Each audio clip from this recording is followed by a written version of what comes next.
number 6C right here, plain and simple. This is your standard chain link, or the side of a chain link, whether it's on your bicycle, your motorcycle, or any other type of gear-driven machine. Basically, two circles side by side with concentric circles, arcs. Again, very similar to problem 5 above. And we have these arcs that are inverted or in the opposite direction, tangent to these. The big thing here is that here, and they show a little note down here, millimeters over inches or millimeters slash inches. They're telling you what all these numbers are. Top one's millimeters, second one's inches, or first and second here. Does not matter which way you do it, totally your choice. Big thing is, whatever you decide, just make sure you stick with it. Don't accidentally go from one to the other.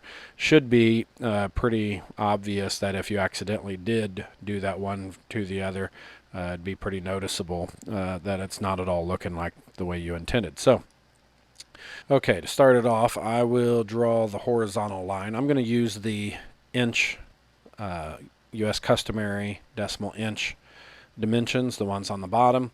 I will go ahead and draw this first one. I'm going to approximate it at about, I'll just say 10.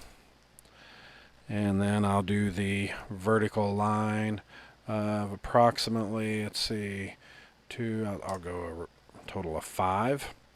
And then I'll make sure this, get it off there, that ended up being close.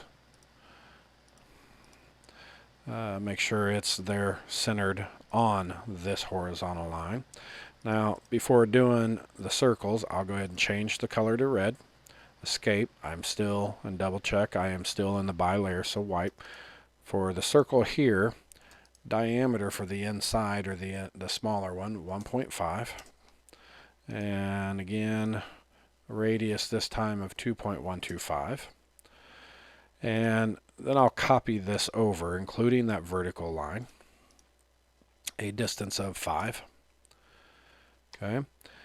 I'm almost done other than trimming, but I do have to, before I can trim, I have to have this arc, just like we did on a previous problem, this tangent radius, which is the last one I've used, so it is up here. Now let me say, if I see right click for circle, it's asking for center point radius unless I change down here to tangent radius. But the icon here is the one that I used last. So I will go ahead and click that. Tangent, the radius is 3.25. And there I go. Now if I trim, and I'm going to trim, each of those being a trimming object so I don't have to do any more clicks than necessary. Right click. Now this circle here will trim. That's because it has a trimming object here, and it is getting rid of the excess. Now notice this here, I cannot trim either of these circles. It's giving me that circle with a slash, a no-go, because I only have one trimming object for a circle which goes all the way around. Theoretically, it would just delete the whole circle. Not going to happen. So right click, trim, I'll go ahead and pick this here, this center line, and right click, and then I'll get rid of those inside. Now I could have gone ahead and mirrored this, or done another tangent radius circle on the other side and used it as a trimming object. Now in this case, I'm only using one trimming object, and it will work because it's just the excess. Again, the circle, the idea of it going around a closed loop, is what was causing those problems there. So at this point, I am done. Now again, be careful. This might be a situation where, hey, if you can make it better, maybe you should. Take a little bit of pride in my work. I'm probably going to say, you know what, I don't like the fact that this horizontal line is off center. It's a little farther to the right.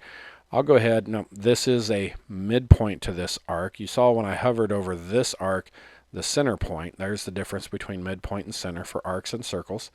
I'll just draw this line. I know it is properly in the middle of the object, so in this case I'll click that midpoint, move it over, delete that line. Now this one is done.